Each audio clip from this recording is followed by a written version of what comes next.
Hello friends, welcome back to my channel. നിങ്ങൾ ആദ്യമായിട്ടാണ് ഈ ചാനൽ കാണുന്നതെങ്കിൽ റെഡ് സബ്സ്ക്രൈബ് ബട്ടൺ ഒന്ന് പ്രസ് ചെയ്ത ശേഷം ബെൽ ബട്ടൺ കൂടി എനേബിൾ ചെയ്യണം.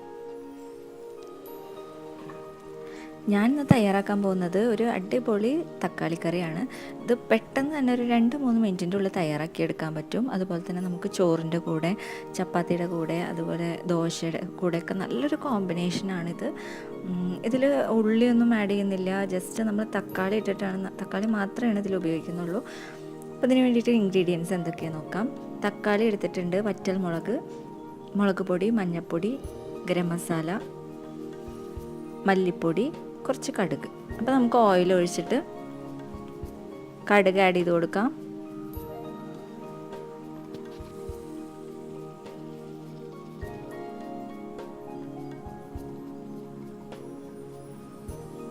കടുക് പൊട്ടിയതിന് ശേഷം നമുക്ക് വറ്റൽമുളകും വേപ്പിലയും ആഡ് ചെയ്ത് കൊടുക്കണം. എന്നിട്ട് നമുക്ക് തക്കാളി ആഡ് ചെയ്ത് കൊടുക്കാം. ഈ തക്കാളി ഒന്ന് വഴണ്ടി വരണം. അതിന് നമുക്കൊന്ന് മൂടി വെച്ചിട്ട് വേവിച്ചെടുക്കാം. ഇതിൽ ഉള്ളി ആഡ് ചെയ്യേണ്ട. ഉള്ളി ആഡ് ചെയ്തിട്ടുണ്ടെങ്കിൽ, സവാള ആഡ് ചെയ്തിട്ടുണ്ടെങ്കിൽ അതൊരു വേറൊരു ടേസ്റ്റായി മാറും.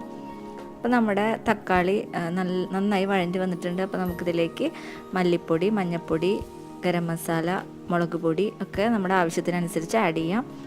എന്നിട്ടൊന്നും മൂത്ത് വരണം.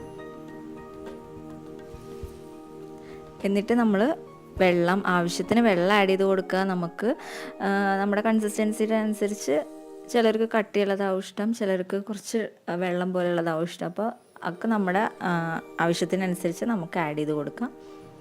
ഞാനിവിടെ കുറച്ച് ലൂസായിട്ടാണ് ഇവിടെ ആഡ് ചെയ്ത് കൊടുക്കുന്നത്. ആവശ്യത്തിന് ഉപ്പ് ആഡ് ചെയ്ത് കൊടുക്കണം. എന്നിട്ട് ജസ്റ്റ് ഒന്ന് തിളച്ച് കഴിഞ്ഞാൽ നമുക്കിത് സെർവ് ചെയ്യാം. ഞാനിവിടെ ചപ്പാത്തിയുടെ കൂടെയാണ് സെർവ് ചെയ്യുന്നത്. എല്ലാവരും ഇത് ട്രൈ ചെയ്ത് നോക്കുക. ഇഷ്ടപ്പെട്ടിട്ടുണ്ടെങ്കിൽ ലൈക്ക് ചെയ്യുക, കമൻറ്റ് ചെയ്യുക. അതുപോലെ തന്നെ ആദ്യമായിട്ടാണ് കാണുന്നതെങ്കിൽ സബ്സ്ക്രൈബ് ചെയ്യുക. തൊട്ടടുത്തുള്ള ബെൽ ബട്ടൺ കൂടി ഒന്ന് പ്രസ് ചെയ്തിട്ടുണ്ടെങ്കിൽ ഞാനിടുന്ന വീഡിയോസൊക്കെ നിങ്ങൾക്ക് അപ്പോൾ തന്നെ നോട്ടിഫിക്കേഷൻ വരും. അടുത്ത വീഡിയോ ആയിട്ട് കാണാം. താങ്ക്